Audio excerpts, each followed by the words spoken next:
आज हम आपके लिए लाए हैं नई वीडियो जो कि रिलेटेड है आपकी P&L एप्रोप्रिएशन अकाउंट। आज हम इस वीडियो में सीखेंगे कि भाई आज हम अपना जो P&L एप्रोप्रिएशन अकाउंट है वो कैसे बनाते हैं। तो इसके लिए हम थोड़ा सा पहले फ्लैशबैक में चलते हैं और जो हमने 11th क्लास में अकाउंटिंग करी थी उस अकाउंटिंग को थोड़ा समझते हैं और उस अकाउंटिंग के बाद हम ये देखेंगे कि भाई P&L एप्रोप्रिएशन अकाउंट क्यों बनाया जाता है और इसकी रिक्वायरमेंट क्यों होती है। जैसे आपने क्लास 11th में फाइनल अकाउंट्स पढ़े थे, तो फाइनल अकाउंट्स में क्या था, हम लोग तीन चीजें बनाते थे, trading account, profit and loss account and balance sheet of the firm. तो ये तीन अकाउंट हम लोगों ने सीखे थे जो कि हम क्या करते थे अपनी 11th क्लास की अकाउंटिंग में हमने फाइनेंशियल स्टेटमेंट में बनाए थे, जो कि ये जो अकाउंट्स कहलाते हैं ये अकाउंट्स मेरे होते हैं सोल प्रोप्राइटरशिप के। तो ये अकाउंट्स थे मेरे सोल प्रोप्राइटरशिप के। अब क्योंकि क्लास 12th में हम लोग पार्टनरशिप पढ़ रहे हैं, तो पार्टनरशिप में अब जो हम अकाउंट्स बनाएंगे, अकाउंट्स बेसिकली फर्म्स के यही तीन होते हैं, बट इसमें कुछ चीजें एडिशन हो जाती हैं और वो एडिशन क्या होता है वो आज हम देखेंगे क्लास 12 में पार्टनरशिप के लिए। पार्टनरशिप में trading account, P&L account, P&L appropriation account, partners capital account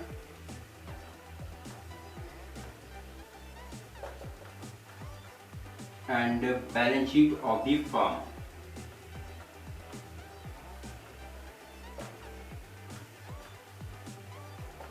ये अकाउंट्स हमारे पार्टनरशिप में बनाए जाते हैं। अब देखिए इसमें होता क्या है कि जैसे ये ट्रेडिंग अकाउंट है, ट्रेडिंग अकाउंट ये हमारा तब बनता है जब भी हमारा रिक्वायर्ड होगा। तो रिक्वायर्ड का मीन्स कि जब भी हम कोई ट्रेडिंग कर रहे हैं या मान के चलिए हम गुड्स परचेज कर रहे हैं, रॉ मटेरियल परचेज कर रहे हैं, तो हमारा ट्रेडिंग अकाउंट बनेगा, वरना हमारा ट्रेडिंग अकाउंट नहीं बनता। सीधे हमारा बनता है P&L account, P&L appropriation, partners capital and balance sheet of the firm.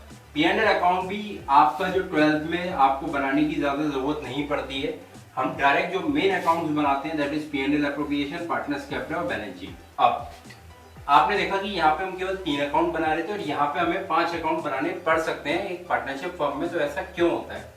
इसका मेन रीजन ये है कि बेसिकली जो हमारा ये P&L अकाउंट होता था, इस P&L अकाउंट में हम अपनी फर्म से रिलेटेड सारे खर्चे लिखते थे या फर्म से रिलेटेड जो भी हमारी इनकम है, जैसे एम्प्लॉयज को हम खर्चे के रूप में सैलरी दे रहे हैं, वेजेस का पेमेंट कर रहे हैं, सैलरी का पेमेंट कर रहे हैं, रेंट, टैक्स, इंश्योरेंस वगैरह जो भी चीजें हम पेमेंट कर रहे हैं वो हमारा P&L अकाउंट में आ जाता था।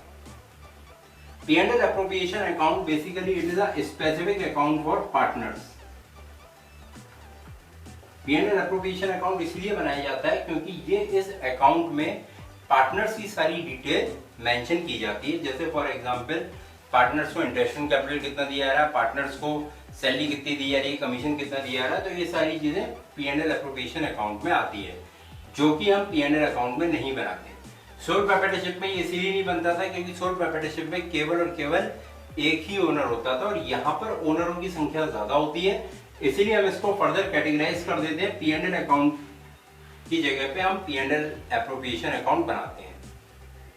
इसके बाद क्योंकि यहाँ पर हम कैपिटल अकाउंट नहीं बना रहे थे क्योंकि यहाँ पर केवल एक ही ओनर होता था, तो डायरेक्ट जो भी कैपिटल होती थी, जो भी प्रॉफिट होती थी वो केवल एक ही पर्सन का होता था, तो डायरेक्ट बैलेंस शीट बन जाती थी। यहाँ पर क्योंकि पार्टनर्स होते हैं A, B, C, D, तो उसके लिए हम क्या करते हैं पार्टनर्स कैपिटल अकाउंट बनाते हैं। तो आज की वीडियो जो हमारी रिलेटेड है that is related to the P&L appropriation account के how to prepare P&L appropriation account. अब हम बात करेंगे P&L एप्रोप्रिएशन अकाउंट की। देखिए सबसे पहले हमने डिफरेंस देखा कि भाई सोल प्रोप्राइटरशिप में हमारे कौन से अकाउंट बनने हैं, तो पार्टनरशिप में कौन से अकाउंट बनेंगे। तो उसमें हमने ट्रेडिंग अकाउंट, P&L अकाउंट तो हम जानते ही हैं, बल्कि उसकी बहुत ज्यादा यूज हमें पार्टनरशिप की अपनी 12th की अकाउंटिंग में, आगे फर्दर अकाउंटिंग में नहीं पड़ेगी। सबसे पहले हमारी शुरुआत होती है P&L एप्रोप्रिएशन अकाउंट से। बेसिकली यदि हम फंडामेंटल्स की बात करें तो P&L appropriation is the extension of P&L account. मतलब जो P&L एप्रोप्रिएशन है वो P&L अकाउंट का एक्सटेंशन है। कैसे कि P&L अकाउंट में मेरी फर्म से संबंधित सारी एक्सपेंसेस और सारी इनकम आ जाती हैं। उसके बाद जो पार्टनर से रिलेटेड खर्चे या पार्टनर से रिलेटेड इनकम है वो हमारी आ जाती है P&L एप्रोप्रिएशन में।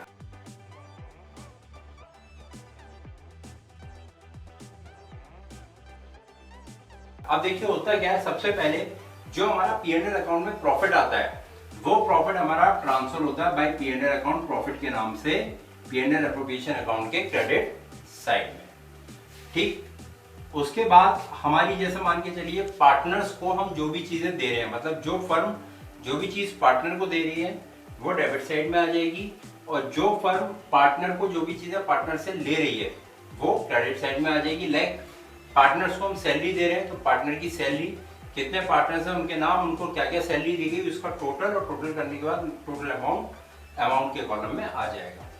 To IOC, IOC represent for interest on capital, तो इंटरेस्ट ऑन कैपिटल कितनी दी जा रही है वो इंडिविजुअल की अलग अलग आ जाएगी, फिर इसको जोड़ के हम अमाउंट वाले कॉलम में लिख देंगे। देन पार्टनर्स कमीशन, यदि मान के चलिए पार्टनर्स को सेल पर या नेट प्रॉफिट पर कुछ कमीशन का कमिटमेंट हुआ है तो वो कमीशन दिया जाएगा यदि कुछ है तो। उसके बाद जैसे मान के चलिए कि पार्टनरशिप फर्म्स में कुछ रिजर्व बनाए जाते हैं, यदि पार्टनरशिप फर्म में ये बोला जाता है कि भाई हम अपने रिजर्व का 10%, 20% या प्रॉफिट का 5%, 10% या 20% पैसा हम बचाएंगे, तो that is known as reserve. तो यदि ऐसा कुछ एप्रोप्रिएशन पार्टनरशिप डीड में हुआ है या ऐसा कोई एग्रीमेंट पार्टनरशिप डीड में हुआ है तो फिर वो रिजर्व का अमाउंट हमारा ट्रांसफर कर दिया जाएगा, जो हमारा प्रॉफिट होगा उसमें से जो भी कंडीशंस क्वेश्चन में दी होंगी उसके हिसाब से। उसके बाद हम क्या करते हैं, हम ये टोटल करेंगे, ये टोटल ज्यादा आ रहा होगा और ये टोटल कम आ रहा होगा तो हमारा क्या आ जाएगा, ये प्रॉफिट, और ये प्रॉफिट हमारा जाएगा पार्टनर्स के कैपिटल अकाउंट में। तो जो भी प्रॉफिट आया हमारा ये आइदर प्रॉफिट शेयरिंग रेशियो में या मान के चलिए जो भी रेशियो क्वेश्चन में आपको गिवन है उस रेशियो में पार्टनर्स के बीच में डिस्ट्रीब्यूट हो जाएगा, और नीचे ये दोनों कॉलम्स का टोटल जो होगा वो हमारा बराबर हो जाएगा। अब P&L एप्रोप्रिएशन अकाउंट को बेसिकली एक नॉमिनल अकाउंट भी बोला जाता है। नॉमिनल अकाउंट इसलिए बोला जाता है कि भाई इसमें हम जो है इनकम और एक्सपेंडिचर ऑफ दी पार्टनर से रिलेटेड हम चीजें लिखते हैं, और जब भी हम कोई अकाउंट बनाते हैं तो उस अकाउंट को बनाने में हमारे डेबिट साइड में 2 से रिप्रेजेंट किया जाता है और क्रेडिट साइड में 22 से रिप्रेजेंट किया जाता है। एक और इम्पोर्टेंट बात वो ये है कि जैसे जो हम P&L एप्रोप्रिएशन अकाउंट बनाते हैं वो केवल और केवल पार्टनरशिप फर्म में ही P&L एप्रोप्रिएशन अकाउंट बनाया जाता है, और किसी अकाउंटिंग में लाइक सोल प्रोप्राइटरशिप में आपने देखा नहीं बनाया जाता, या कंपनीज में कोई P&L एप्रोप्रिएशन अकाउंट नहीं बनाया जाता, तो मतलब केवल और केवल it is only maintain in partnership firm. तो ये आज की हमारी वीडियो थी जो कि रिलेटेड थी आपके P&L एप्रोप्रिएशन के फॉर्मेट से। ये फॉर्मेट है हमारा, इस फॉर्मेट से हमारे आगे के क्वेश्चंस वगैरह सॉल्व होंगे, और आगे हम आपको बताएंगे कि भी पार्टनरशिप और P&L एप्रोप्रिएशन में हम जो क्वेश्चंस हैं वो किस तरीके से बहुत ही आसानी से शॉर्ट आउट कर सकते हैं, और बहुत जल्दी हमारा P&L एप्रोप्रिएशन के क्वेश्चंस का आंसर आ सकता है। तो आगे वीडियोस के लिए सब्सक्राइब करें चैनल को, और हम नेक्स्ट वीडियो में आपको P&L एप्रोप्रिएशन से रिलेटेड कुछ न्यूमेरिकल पे डिस्कस करेंगे और कुछ न्यूमेरिकल आपके P&L एप्रोप्रिएशन से रिलेटेड सॉल्व करेंगे। Thank you.